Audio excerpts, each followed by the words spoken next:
Buenas noches a todos, buenos días, buenas tardes si me escucháis el día de mañana en diferido.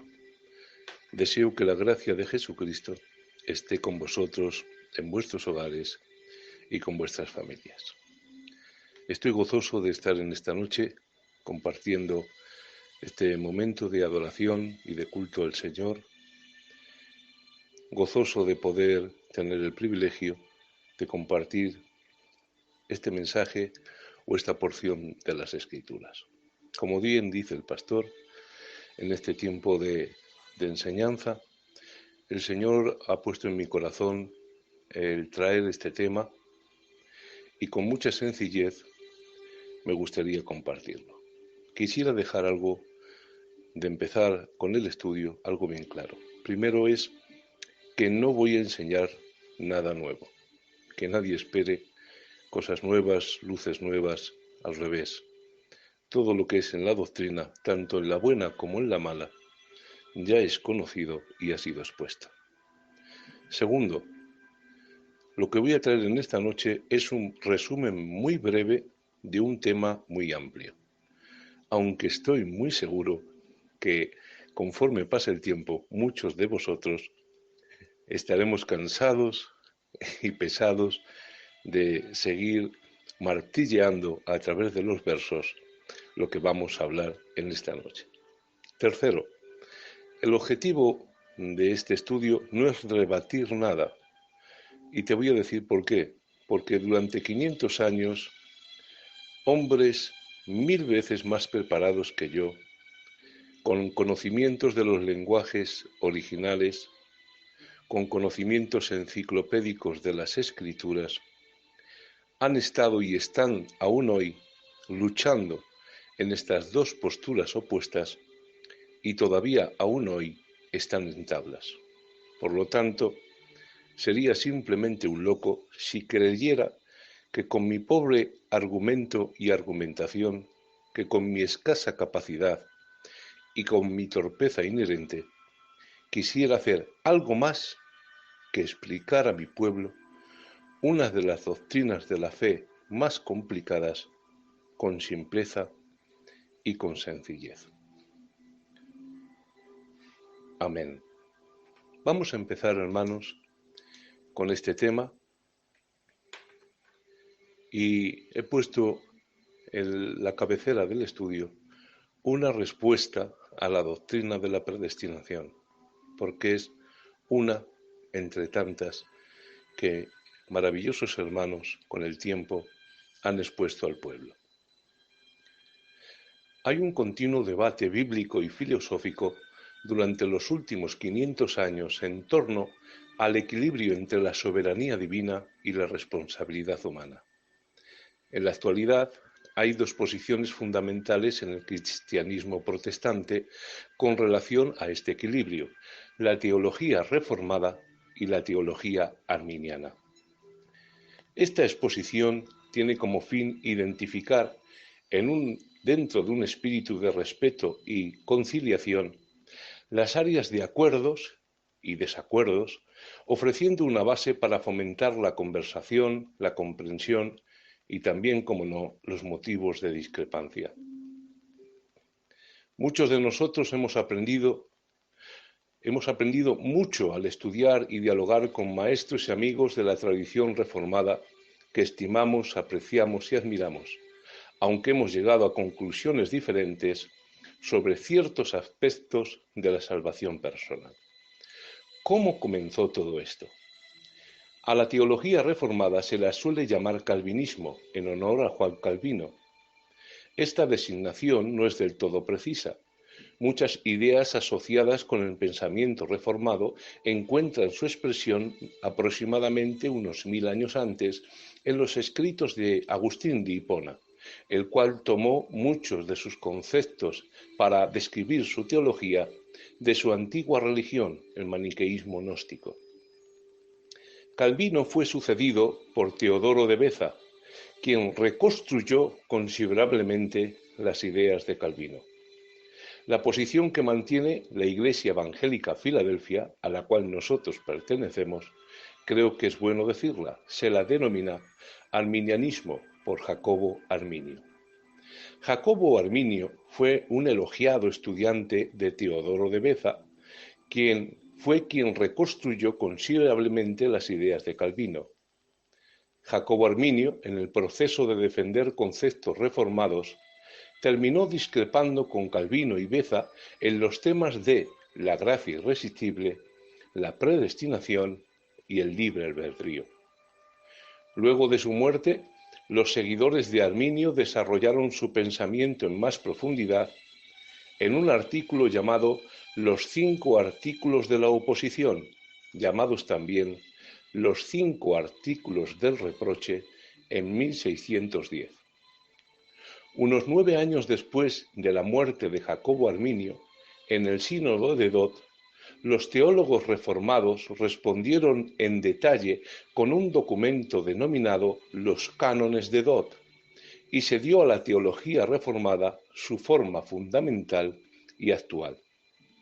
Esta respuesta contenía muchos artículos o rechazos de errores para cada uno de los 5 artículos de la oposición que los seguidores de Jacobo Arminio habían desarrollado. Por tanto, gran parte de lo que se denomina calvinismo o teología reformada se desarrolla en realidad luego de la muerte de Calvino. Es más, el concepto central de Calvino era la gracia de Dios. Para él, la soberanía de Dios se expresaba ante todo a partir de la gracia y no a través de la elección para salvación y o condenación.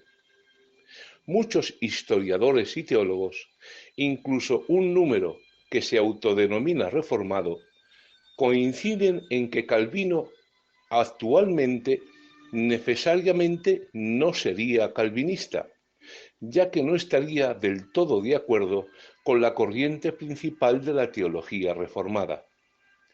Un resumen más sucinto empezó a usarse a principios del año 1900, el cual a menudo lleva la sigla de TULIP, por sus siglas en inglés, el cual también fue catalogado como los 5 puntos del calvinismo.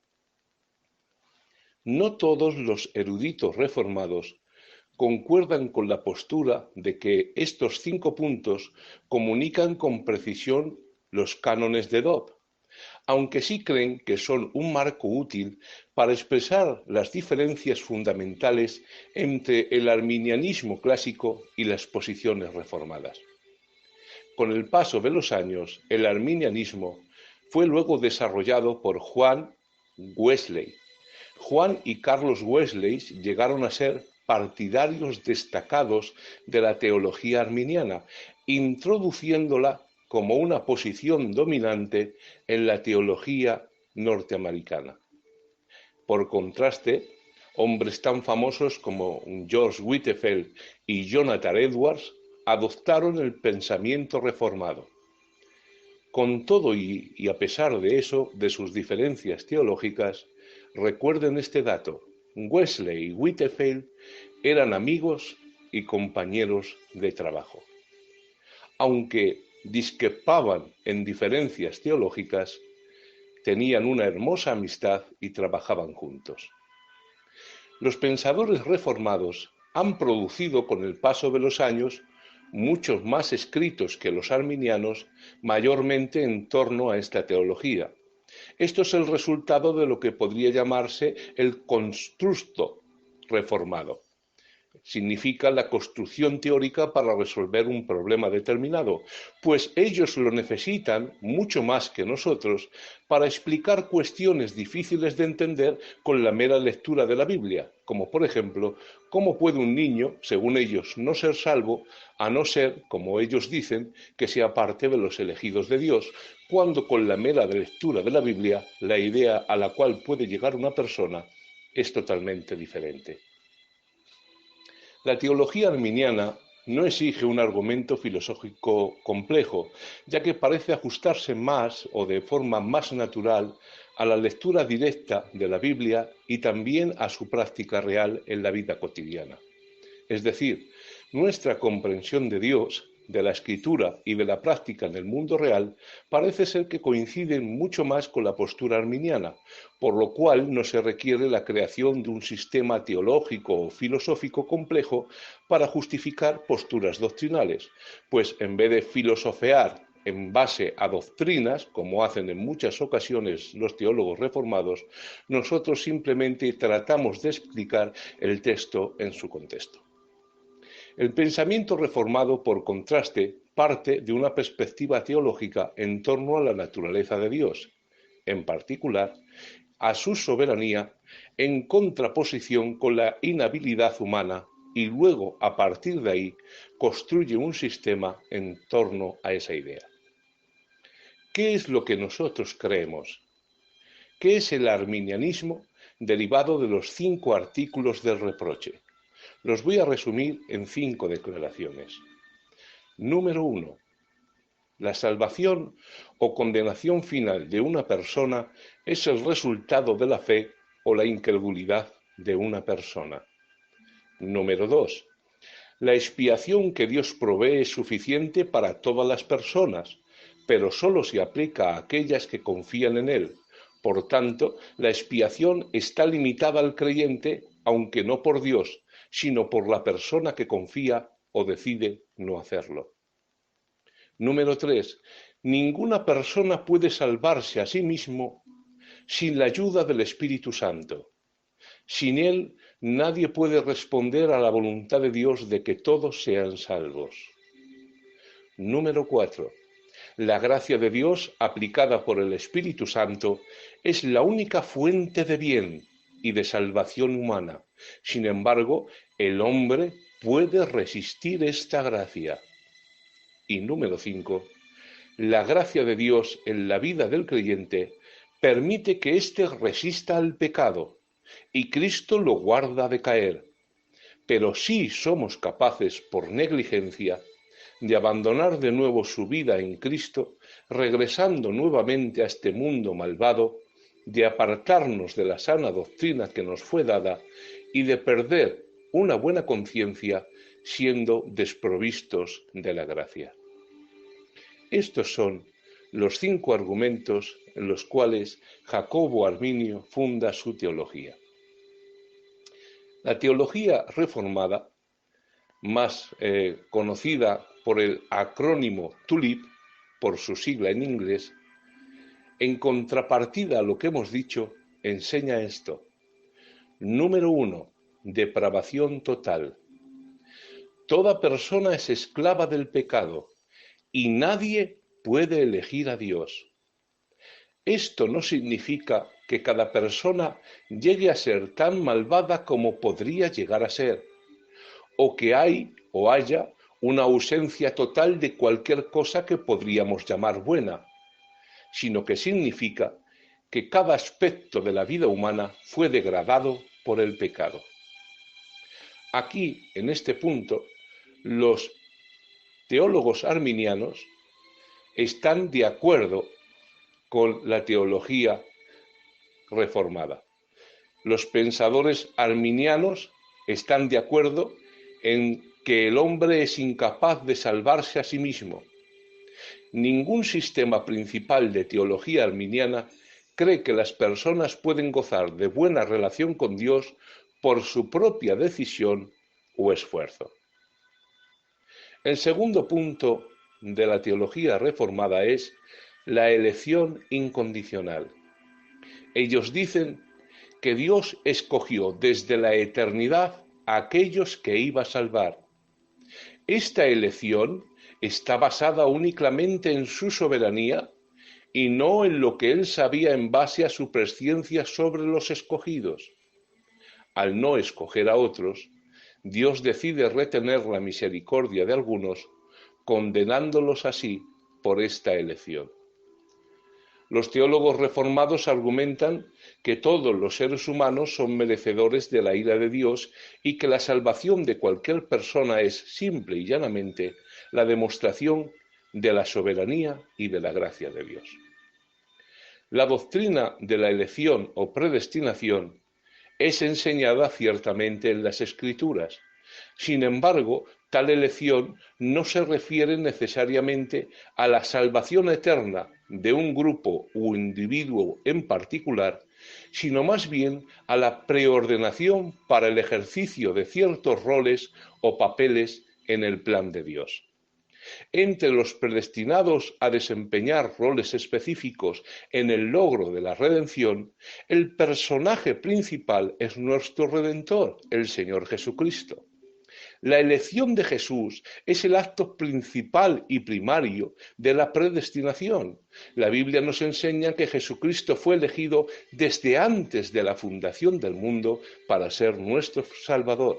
Por eso dice la Biblia en 1 de Pedro capítulo 1, verso 20, Cristo había sido destinado para esto desde antes que el mundo fuera creado, pero en estos últimos tiempos ha aparecido para bien de ustedes. En otras ocasiones, ciertas personas fueron elegidas para roles especiales con el fin de facilitar los propósitos de Dios.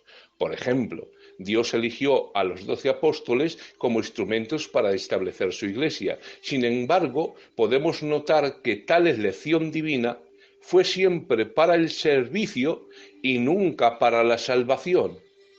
Esto se evidencia en el hecho de que incluso Judas, que se encuentra entre los 12 discípulos, aunque más tarde se convirtió en un traidor. Bíblicamente, el hecho de que Dios elija a ciertos individuos para misiones especiales no implica que dichos individuos sean salvos de manera incondicional y automática. Lo que la Biblia sí enseña es que Dios elige a ciertos individuos para ejercer ministerios específicos. Por ejemplo, la Biblia nos dice que Dios eligió a Jeremías desde antes de nacer para que fuera su profeta. También Dios eligió a Sansón desde antes de nacer como juez de Israel. La Biblia dice que Dios eligió a Jacob por encima de Esaú para llegar a ser el padre de la nación de Israel. Incluso Dios eligió a Ciro, un incircunciso inconverso, y lo llamó por su nombre muchos años antes de que naciera, para liberar a su pueblo. La Biblia también nos dice que Pablo fue elegido desde antes de nacer para llegar a ser apóstol. Según el calvinismo, Dios determina qué incrédulos se convertirán en creyente. El aspecto negativo de esta cara de la moneda es que en ocasiones solemos pasar por alto, ya que establece que Dios en su soberanía ha determinado no solo quién se salva, sino también quiénes serán condenados eternamente sin que puedan hacer nada para cambiarlo. Pues si Dios escogió unos para ser salvos en el decreto divino de su soberanía, también, por contrapartida, dejó de escoger a otros y los dejó para eterna condenación. La elección de Dios siempre no está relacionada con la salvación, sino con diversos servicios o trabajos. La elección de Dios es de naturaleza corporativa. La Biblia nos enseña que Dios eligió, entre otras cosas, a la nación de Israel por encima de todos los pueblos para cumplir su propósito. Pero recuerda, escogió a toda la nación, no a a personas individuales. En su soberanía y presciencia, Dios eligió a la nación que surgiría de Jacob y no de Esaú para cumplir una misión específica. Romanos 9 también eligió a la Iglesia en el Nuevo Testamento. Los elegidos entonces en el Nuevo Testamento están formados por individuos que han sido unidos por el Espíritu Santo en el cuerpo de Cristo para cumplir los propósitos de Dios Padre, que está haciendo todo conforme a su voluntad. Por eso dice la Biblia en Efesios 1:11, en él asimismo tuvimos herencia, habiendo sido predestinados conforme al propósito del que hace todas las cosas según el designio de su voluntad. Solo cuando uno se une a Cristo es considerado el elegido o el escogido por Dios. El apóstol Pablo escribe: Alabado sea Dios, Padre de nuestro Señor Jesucristo, que nos ha bendecido en las regiones celestiales con toda bendición espiritual en Cristo. Dios nos escogió en Él, en Cristo, antes de la creación del mundo, para que seamos santos y sin manchas delante de Él. En amor nos predestinó para ser adoptados como hijos suyos por medio de Jesucristo, según el buen propósito de su voluntad. Efesios 1, 3, 5. De acuerdo con Efesios 1, 3, 5, en lo que concierne a la elección, Dios es el que otorga todas las bendiciones, pero tales bendiciones vienen únicamente a aquellos que están en Cristo Jesús.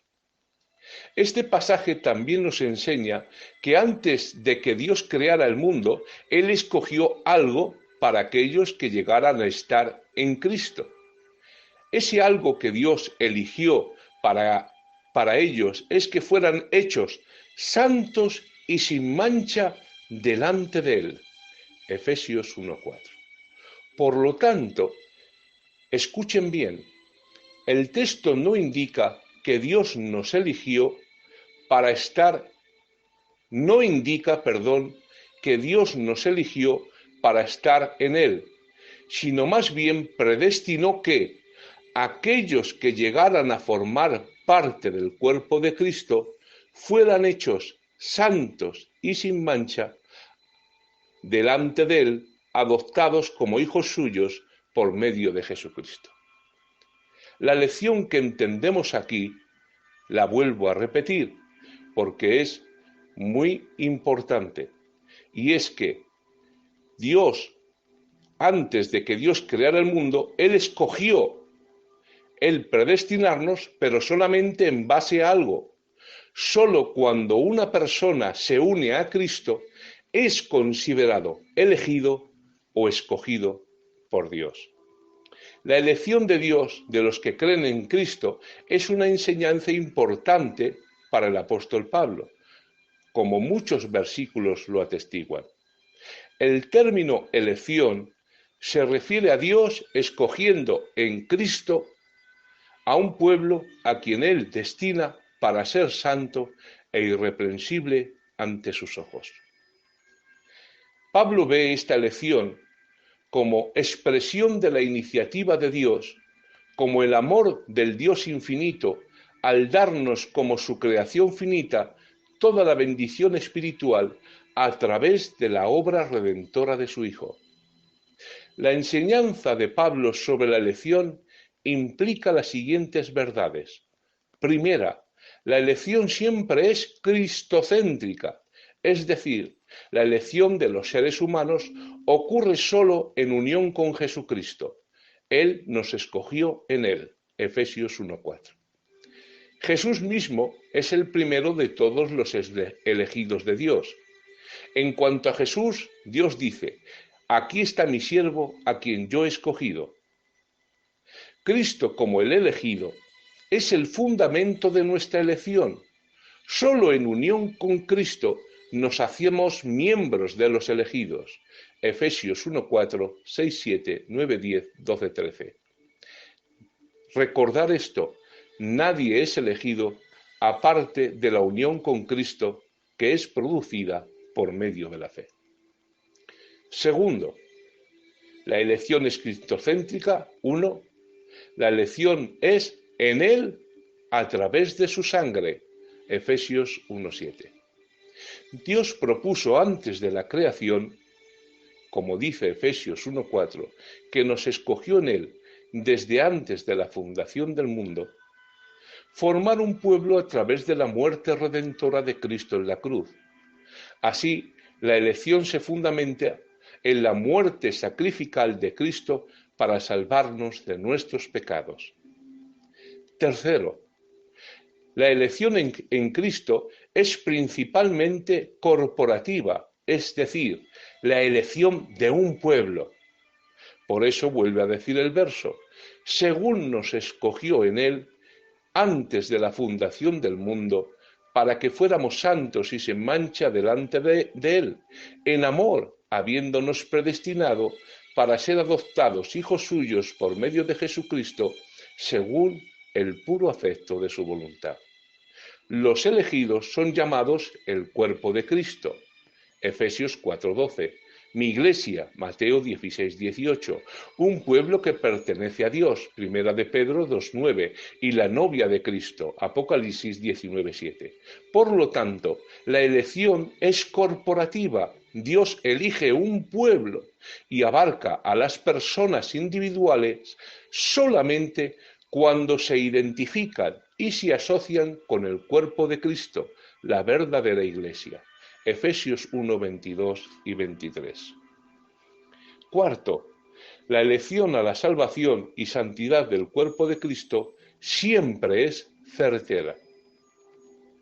La certeza de la elección para los individuos permanece siempre condicionada a su fe personal en Jesucristo y a su perseverancia en unión con Él. Pablo demuestra esto de la siguiente manera. Quiero volver a repetir este verso porque creo que esto es un verso clave para entender este tema. La elección de los individuos siempre está condicionada a la fe personal en Jesús y a la perseverancia en su unión con Él. Por eso dicen las Escrituras en Efesios 1:4, el propósito eterno de Dios para la Iglesia es que debemos ser santos e irreprensibles ante sus ojos. Esto se refiere tanto al perdón de los pecados, Efesios 1:7, como a la pureza de la Iglesia como esposa de Cristo. El pueblo elegido de Dios está siendo guiado por el Espíritu Santo hacia la santificación y la santidad. Y el apóstol enfatiza repetidamente este propósito primordial de Dios. El cumplimiento de este propósito para la iglesia corporativa es certero. Cristo, hablando a la iglesia, dice, a fin de presentársela a sí mismo una iglesia gloriosa, que no tuviese mancha ni arruga ni cosa semejante, sino que fuere santa e irreprensible.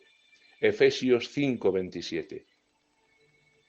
El cumplimiento de este propósito para los individuos en la Iglesia es condicional.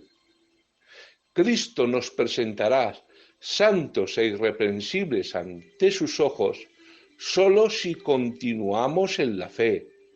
Por eso Pablo dice,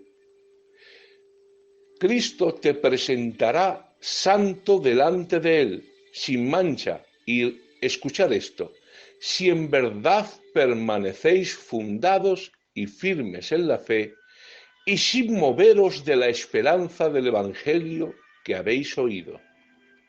O sea, que esto está condicionado. Cristo te va a presentar santo y sin mancha delante de Él, si en verdad permanecéis fundados y firmes en la fe, y sin moveros de la esperanza del Evangelio que habéis oído. Colosenses 1, 22 y 23. Quinto, la elección a la salvación en Cristo siempre es ofrecida a todos, no a un grupo de escogidos.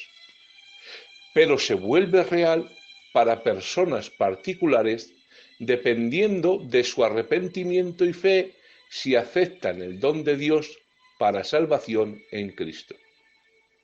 En el punto de la fe, el creyente es incorporado al cuerpo elegido de Cristo, la Iglesia, por el Espíritu Santo, convirtiéndose así en uno de los elegidos. Así, existe tanto la iniciativa de Dios como nuestra respuesta a la elección. Vuelvo a repetir un poquito esto para que quede bien claro. El Señor ofrece la salvación a todos, pero solamente aunque es ofrecida a todos, se vuelve eficiente cuando la persona, por medio de la fe, se arrepiente y tiene fe en Jesús. Así, de esta manera, Dios ofrece la salvación a todos, pero es la decisión personal, individual de cada uno, la que le hace ser injertado en Cristo y, por lo tanto, convertirse en parte de la Iglesia y de los elegidos. La elección, cuando tú estás en Cristo, implica predestinación, pero esta es condicional. Está sujeta a condiciones. La elección, pues, depende de la permanencia o no al cuerpo de Cristo, a pertenecer a la Iglesia, aquellos que conforman la verdadera Iglesia del Señor. La Biblia nos enseña que Dios ha predestinado a su Iglesia para salvación. Pero, ¿qué significa ser predestinado? El término predestinación significa decidir de antemano y se aplica a los propósitos de Dios comprendidos en la elección.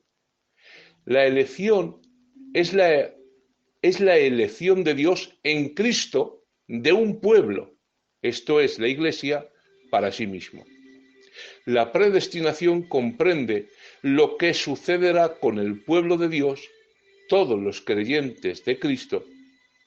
La Biblia nos enseña que Dios predestina a sus elegidos para ser llamados, Romanos 8:30, ser justificados, Romanos 3:24, ser glorificados, Romanos 8:30, ser conformados a la imagen de su Hijo, Romanos 8:29, ser santos e irreprensibles, Efesios 1:4, ser adoptados como hijos de Dios, Efesios 1:5, ser redimidos, Efesios 1:7, ser los receptores de una herencia, Efesios 1:14, ser hechos para alabanza de su gloria, Efesios 1:2, ser receptores del Espíritu, Efesios 1:13, ser creados para hacer buenas obras, Efesios 2:10.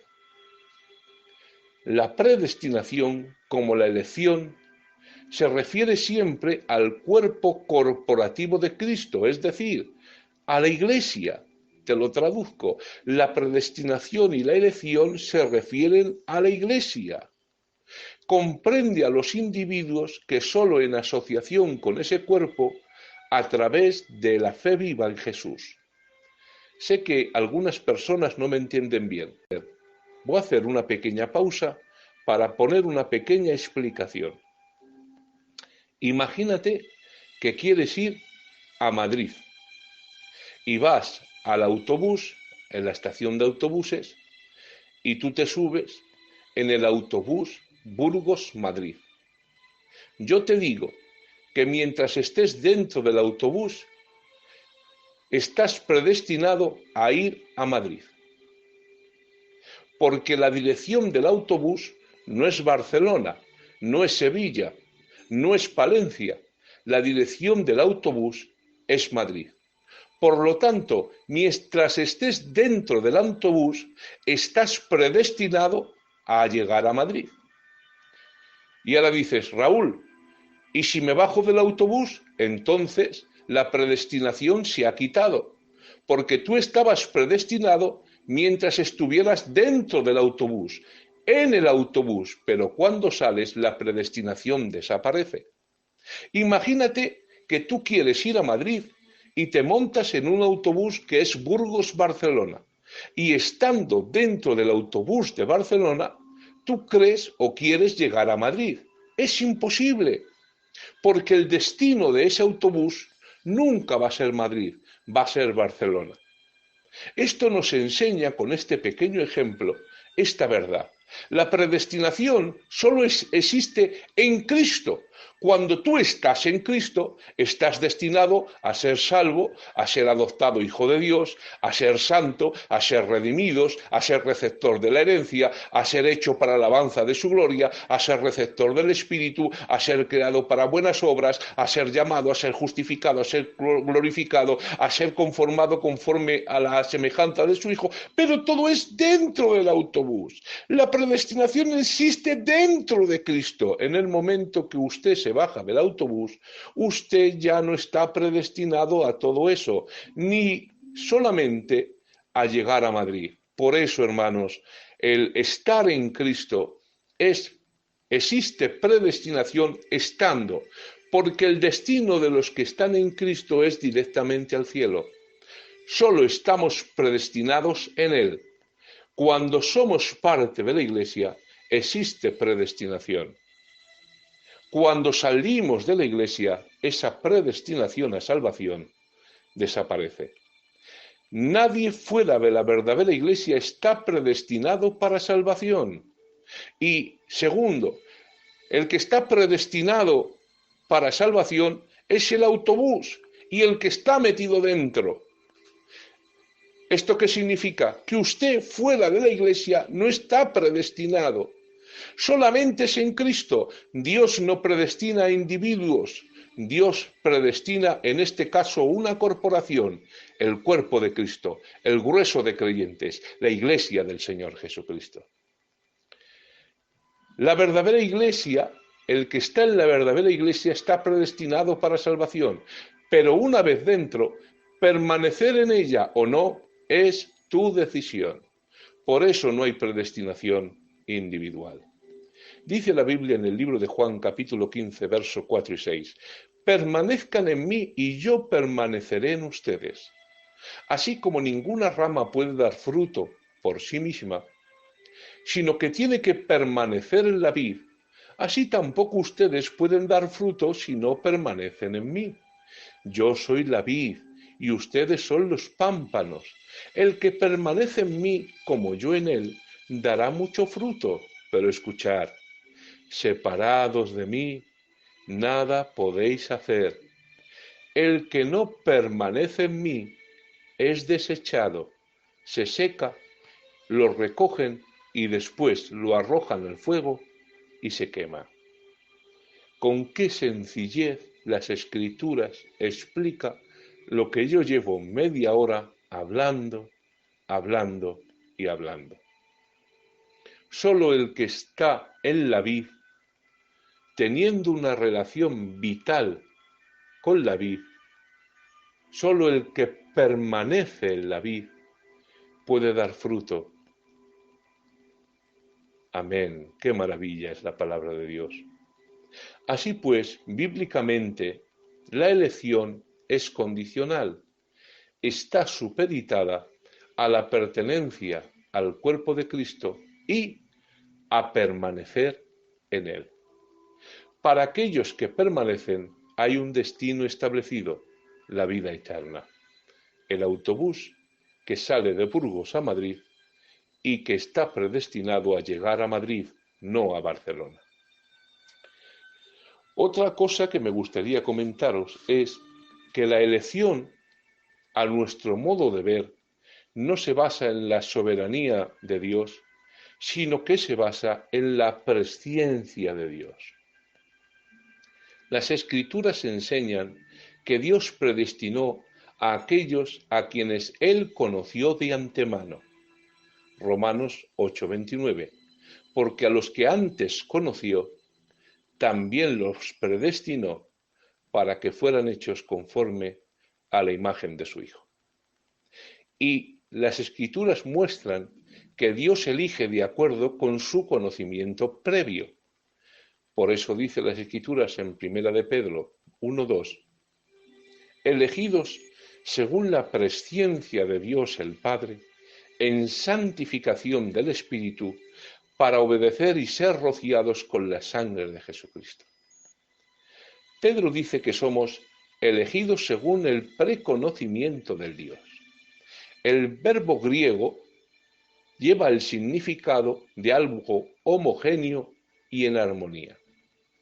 Así que las elecciones y predestinación de Dios estaban de acuerdo o en armonía, eran homogéneas, con algo que Dios conoció con anterioridad, sobre los que después predestinó a participar de las bendiciones declaradas.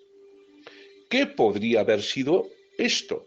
Sin duda, la explicación más obvia es que Dios con anterioridad supo quién iba a arrepentirse y a creer en el Evangelio, y sobre esta base predestinó a ser hechos conforme a la imagen de su Hijo. La salvación de unos y la condenación de otros descansa o depende de la presciencia y de la previsión de Dios, por medio de la cual Él conoció de antemano, por toda la eternidad, lo que los hombres iban a hacer, a través de la gracia previente o precedente, harían. En su presciencia, Dios sabía desde la eternidad quiénes perseverarían con la ayuda de la gracia prevente y quién no querría creer y perseverar. Dios sigue siendo el que elige salvar y lo hace de acuerdo con una condición particular, la fe en Jesucristo. Dado que la elección está directamente vinculada a la salvación y como Dios no ha decretado salvar a nadie incondicionalmente, tampoco ha elegido incondicionalmente a nadie para la salvación. El apóstol Pablo lo afirma así. Dice las Escrituras en 1 Corintios 1:21, ya que Dios, en su sabio designio, dispuso que el mundo no lo conociera mediante la sabiduría humana, tuvo a bien salvar mediante la locura de la predicación a los que creen. Dios ha elegido salvar a los que creen. Los que rehúsen creer serán parte del grupo de los reprobados, y esto por elección y responsabilidad propia, jamás por un designio divino arbitrario producido en la eternidad de Dios. Creemos que la gracia de Dios es dada a todas las personas, pero solo se hace efectiva en aquellos que responden con fe. Recuerdo que hace unos años, me permitís este paréntesis o inciso, una empresa quiso hacer una promoción en las calles de Madrid, en la Castellana.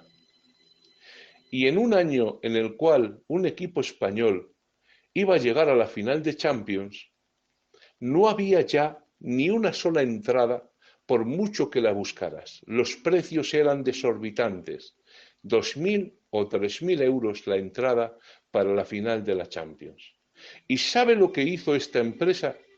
Cogió 10 entradas de la final de la Champions, se puso en plena calle de la Castellana y ofrecía las entradas solamente a aquella persona que voluntariamente se acercase, rellenase una serie de papeles y pidiera información del producto que ellos tenían. Recuerdo que salió por la televisión que era tan sorprendente la oferta que muchos la veían y pasaron de largo. No creyeron que lo que ofrecía fuera verdad. Entradas gratuitas de la Champions. Estos hombres las ofrecían para todos, para todo aquel que fuera donde ellos y cumpliera el requisito que ellos habían dicho, que era rellenar una serie de papeles y pedir información sobre el producto que ellos vendían. Vuelvo a decir, lo ofrecieron a todos, pero eran tan incrédulos, les era tan difícil de creer que regalaran gratuitamente entradas de la Champions que casi nadie se paraba, hasta que fueron unos, se pararon, rellenaron los papeles, pidieron información y allí mismo les dieron las entradas de la Champions. Estos hombres ofrecían esas entradas a todos, pero todos las tuvieron, no, solamente aquellos que creyeron en aquello que estaban ofreciendo. Así es la gracia de Dios. Dios la da a todas las personas sin restricción. Ofrece la salvación a todas las personas, pero solo se hace efectiva para aquellas personas que responden con fe. En última instancia, no os olvidéis de esto, todos los seres humanos son responsables no sólo de su condición previa a esta respuesta, sino también de su aceptación o rechazo de esta gracia habilitante. El tercer punto de la expiación se llama expiación limitada. Estos hombres enseñan que la muerte de Cristo pagó el precio solo por los pecados de los elegidos, que habían sido elegidos en el corazón de Dios en la eternidad, en base a su soberanía, porque así Dios quiso disponerlo. Esta limitación no implica que la expiación de Cristo no es suficiente para salvar a todos, sino que se ha destinado únicamente a los elegidos. Es como que ahora, en medio de la pandemia del coronavirus, la nación más poderosa del mundo, Estados Unidos, saca la vacuna, pero decide hacer solamente vacunas para los norteamericanos, aunque tiene capacidad para hacer miles de millones de vacunas para todo el mundo. Es como que está haciendo vacunas limitadas solo para los norteamericanos. Así, la teología reformada enseña que Cristo pagó el precio solo por los pecados de los elegidos. Esta limitación no implica que la expiación de Cristo no es suficiente para salvar a todos, sino que se ha enfocado únicamente para los elegidos. Las personas que dianilaron el sínodo de Dort argumentaron que la expiación es efectiva siempre y cuando esté basada en la elección soberana de Dios. Pero nosotros creemos algo diferente. Creemos que Cristo murió por todos. Primero de Timoteo 2:6. Que Cristo murió por todos los hombres, Romanos 5:18. Que Cristo murió por todos nosotros, Isaías 53:6. Que Cristo murió por los impíos, Romanos 5:6. Que Cristo murió incluso por los que niegan al Señor, segunda de Pedro 2:1. Que Cristo murió por los pecadores, Romanos 5:8. Que Cristo murió por todos, Hebreos 2:9. Que Él murió por muchos, Mateo 20:28. Que Cristo murió por el mundo, Juan 6:33, que Cristo murió por todo el mundo, primera de Juan 2:2, que Cristo murió por toda la nación de Israel, Juan 11:50, que Cristo murió por la iglesia, Efesios 5:25, que Cristo murió por sus ovejas, Juan 10:11, que Cristo murió por mí, Gálatas 2:20. Cristo murió por todos los hombres, por todos nosotros, por todos los impíos, por todos los que niegan al Señor, por todos los pecadores, por todos, por muchos, por el mundo, por todo el mundo, por la nación de Israel, por la iglesia, por todas sus ovejas. Y Cristo murió específicamente por ti que me escuchas y por mí que estoy hablando. Las Escrituras enseñan que el sacrificio del Cordero de Dios incluyó el pecado del mundo, que la obra de redención, reconciliación y propiciación del Salvador fue efectuada a favor de toda la humanidad. Sin embargo, la obra de la cruz es eficaz, válida y beneficiosa solamente para los que creen. Para decirlo de otro modo, Cristo murió una muerte sustitutiva e hizo el pago por los pecados que fue suficiente para todos los hombres, pero es eficiente solo para los que por medio de la fe se apropian de ella.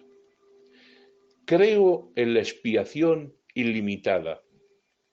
Creo que Cristo murió por los pecados de todos los hombres, por toda la humanidad, por cada persona, por todo el mundo. Sin embargo, los individuos no se benefician de la muerte de Cristo para ser salvos hasta que vienen a Cristo y creen en Jesús.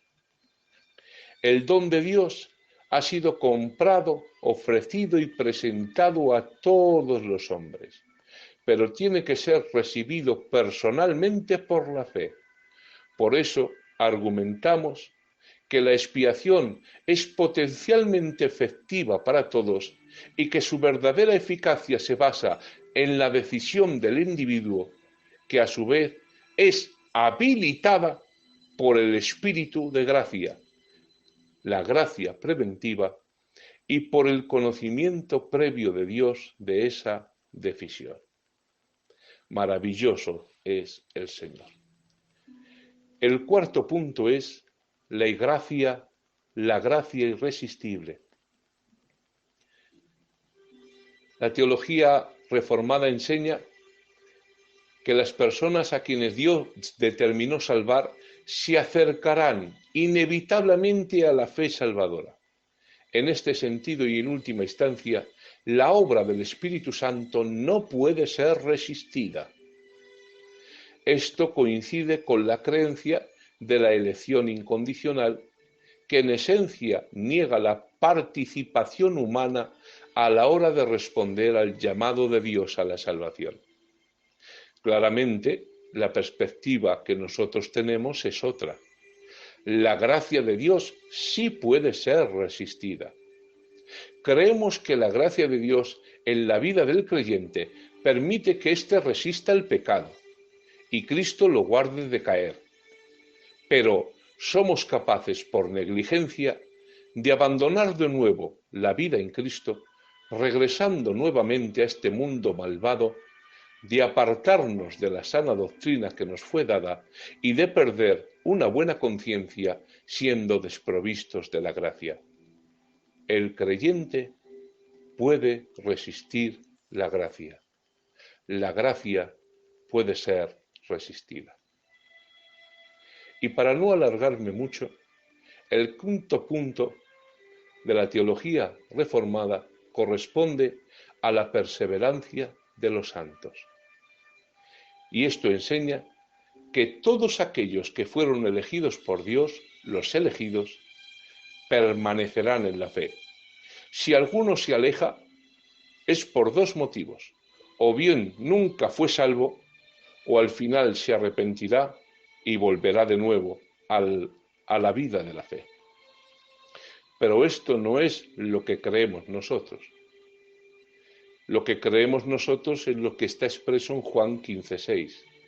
El que en mí no permanece será echado fuera como pámpano, se secará, lo recogerán, lo echan en el fuego y arden.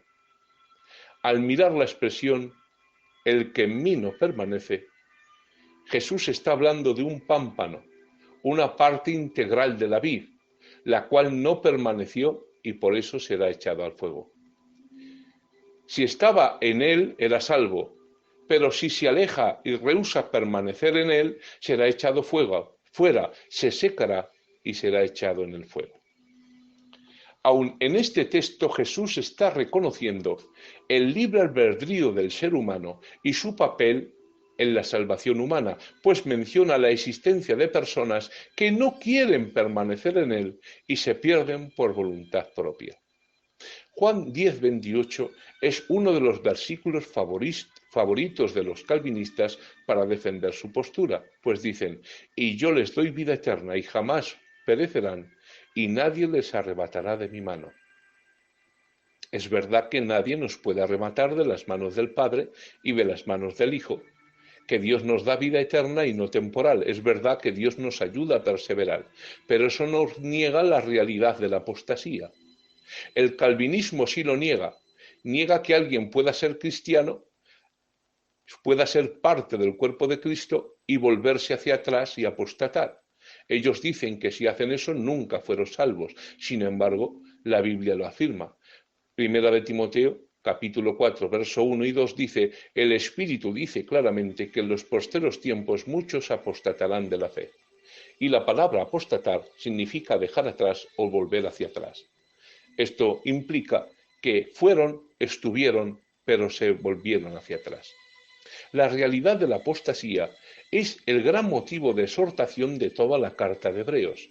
Por eso dice en Hebreos 10:26, porque si pecáramos voluntariamente después de haber recibido el conocimiento de la verdad, ya no queda más sacrificio por los pecados, sino una horrenda expectación de juicio y de hervor de fuego que ha de devorar a los adversarios.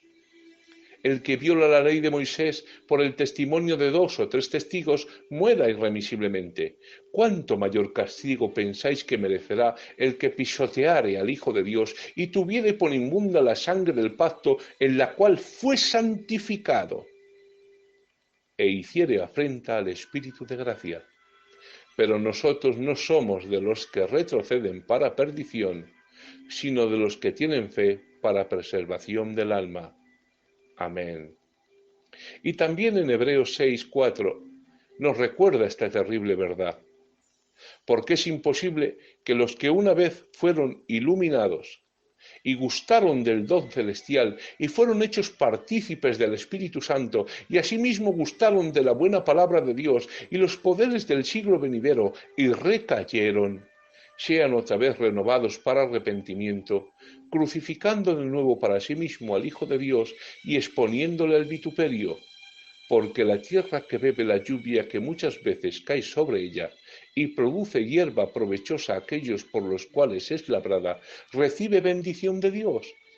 Pero la que produce espinos y abrojos es reprobada, está próxima a ser maldecida y su fin es ser quemada. Nos preguntamos, ¿quiénes son los que una vez fueron hechos partícipes del Espíritu Santo y los poderes del siglo venidero y recayeron? Sino creyentes que apostataron de la fe y se volvieron atrás. Para los que se apartan, habiendo sido salvos previamente, pero rechazando luego tal bendición, la sentencia es clara. Dicha gente es reprobada, está próxima a ser maldecida y su fin es ser quemada. La posibilidad de caer de la gracia y perder la salvación es real. Por eso dice 2 Corintios 3:5. Examinaos a vosotros mismos si estáis en la fe. Probaos a vosotros mismos. ¿O no os conocéis a vosotros mismos que Jesucristo está en vosotros, a menos que estéis reprobados? Más espero que conoceréis que nosotros no estamos reprobados, y oramos a Dios que ninguna cosa mal hagáis, no para que nosotros parezcamos aprobados, sino para que vosotros hagáis lo bueno, aunque nosotros seamos como reprobados para vosotros. Y también el apóstol Pedro nos advierte en 2 de Pedro 2:20, porque si después de haber escapado de las contaminaciones del mundo por el conocimiento de nuestro Señor y Salvador Jesucristo, de nuevo son enredados en ellas y vencidos, su postrer condición postrera viene a ser peor que la primera, pues mejor hubiera sido para ellos no haber conocido el camino de la justicia que, habiéndolo conocido, apartarse del santo mandamiento que les fue dado. Les ha sucedido a ellos según el proverbio verdadero: el perro vuelve a su vómito y la puerca lavada a revolcarse en el cielo. El apóstol Pablo dijo que el cristiano que no se mantuviera fiel sería podado. Pero si algunas de las ramas fueron desgajadas, y tú, siendo un olivo silvestre, fuiste injertado entre ellas y fuiste hecho partícipe con ellas de la rica savia del olivo, no seas arrogante para con las ramas, pero si eres arrogante, recuerda que tú no eres el que sustenta la raíz, sino la raíz es la que te sustenta a ti. Dirás entonces: las ramas fueron desgajadas para que yo fuera injertado. Escuchar esto. Muy cierto, fueron desgajadas por su incredulidad, pero tú por la fe te mantienes firme. No seas altanero, sino teme, porque si Dios no perdonó a las ramas naturales, tampoco a ti te perdonará. Mira pues la bondad y la severidad de Dios. Severidad para los que cayeron, pero para ti bondad. Si permaneces en su bondad, de lo contrario, también tú serás cortado. Hay algunas analogías, y entramos en la recta final, que se utilizan contra la doctrina que nosotros creemos, que es la doctrina arminiana. Y dicen: si alguien pudiera ser cercenado o cortado del cuerpo de Cristo, el cuerpo de Cristo entonces quedaría mutilado. Por lo tanto, no podemos ser cortados del cuerpo de Cristo. Pero a esto hay una respuesta. La Biblia no enseña que Cristo esté completo en nosotros, como parece implicar tal argumento. Lo que Pablo dice, por el contrario, es que nosotros somos los que estamos completos en Él. Somos nosotros quienes, separados de Él, no podemos hacer nada. Él sigue siendo Dios y sigue estando completo con nosotros y sin nosotros. Segundo argumento que utilizan contra la teología arminiana. Si alguien es hijo de Dios, entonces, pase lo que pase, no puede dejar de serlo. El hijo siempre es hijo. Si las relaciones espirituales no se pudieran cambiar, como dicen los teólogos reformados, sería entonces imposible que fuéramos salvos. Porque Juan 8:44 dice, vosotros sois de vuestro padre el diablo. Y Juan 3:10 también dice, en esto se manifiestan los hijos de Dios y los hijos del diablo. Todo aquel que no hace justicia y que no ama a su hermano, no es de Dios. En Efesios 2:1-3, Pablo se refiere a los no creyentes como personas que viven según el príncipe de la potestad del aire. También les llama hijos de desobediencia e hijos de ira. Si es cierto que las relaciones espirituales no pueden romperse cuando hablamos de los hijos de Dios, el hijo siempre es hijo, en tal caso la coherencia lógica demanda que también los hijos del diablo sean siempre hijos del diablo. Por lo tanto, nadie jamás podría llegar a ser hijo de Dios. El argumento que reza, una vez hijo, lo eres siempre, por lo tanto, no es válido ni es bíblico. Otro argumento que utilizan es que el que ha nacido de nuevo nunca puede dejar de haber nacido. Se olvidan de algo importante. Cuando alguien apostata de la fe, lo que sucede no es que tal persona deje de haber nacido, sino simplemente que muere. Antes de la conversión, las personas estábamos espiritualmente muertas. Por medio de la apostasía y la perseverancia en el pecado, se regresa de la vida al estado de muerte espiritual, como dice Juan 3:36. El que cree en el Hijo de Dios tiene vida eterna, pero el que rehúsa creer en el Hijo de Dios no verá la vida, sino que la ira de Dios está sobre él. Romanos 6:23 afirma rotundamente, porque la paga del pecado es muerte. Nadie puede perseverar en el pecado y creer que seguirá gozando de vida espiritual. Por eso, 1 de Timoteo 5:6 nos recuerda que la persona que así está, que se entrega a los placeres desenfrenados, aun viviendo, está muerta. Por lo tanto, este argumento, alguien que ha nacido de nuevo nunca puede dejar de haber nacido, tampoco es bíblico y no se sustenta. También tengo que decir una verdad. Aunque creemos que la salvación se puede perder, tengo que especificar un contexto sobre esto. No se pierde a cada instante, ni tampoco se pierde por cualquier cosa. Uno de los grandes errores que he visto que estamos cometiendo durante muchos años es creer que la salvación se puede perder por cualquier motivo. Escuchar esta frase: la salvación no se gana, se recibe. La salvación no se pierde, se rechaza. Y digo que no se gana, se recibe, porque no hay obra ni mérito en el hombre que pueda realizar para ser salvo. Todo es mérito de Jesús en la cruz del Calvario y la obra del Espíritu Santo en su gracia previente que opera en mí incluso cuando estaba muerto, dándome la capacidad de creer y mostrándome el rostro de Jesús.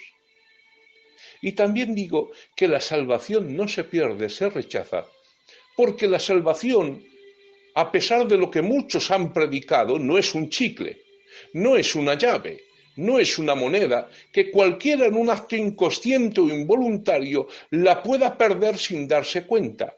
Nadie decide perder las llaves voluntariamente. Nadie decide perder la salvación sin darse cuenta. El que se pierde en un acto deliberado, en una decisión meditada y en un rechazo consciente de la gracia otorgada por el glorioso Espíritu Santo. Por lo tanto, esos mensajes apocalípticos, que por cualquier cosa, por cualquier tontería, asustábamos a los creyentes, metiéndoles miedo, dando a entender que en cualquier momento se podían perder, no son bíblicos ni son de Dios. La Biblia dice en Juan 3:19, y esta es la condenación, que la luz vino al mundo y los hombres amaron más las tinieblas que la luz, porque sus obras eran malas. Porque todo aquel que hace lo malo aborrece la luz y no viene la luz para que sus obras no sean reprendidas. El que se pierde en un acto deliberado, en una decisión meditada y en un rechazo consciente de la gracia otorgada por el glorioso Espíritu Santo.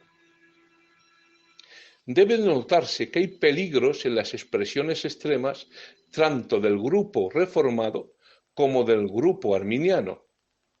Los reformados extreman verdades o puntos bíblicos hasta el punto de decir el salvo siempre es salvo. Haga lo que haga, la persona que ha sido escogida y elegida por Dios no se puede perder. Pero también nosotros, los arminianos, también tenemos extremos doctrinales que son muy peligrosos de predicar. Una forma extrema de arminianismo puede rotularse como el pelagianismo, postura en la cual los creyentes básicamente se salvan a sí mismos por la calidad de su vida y de su fe.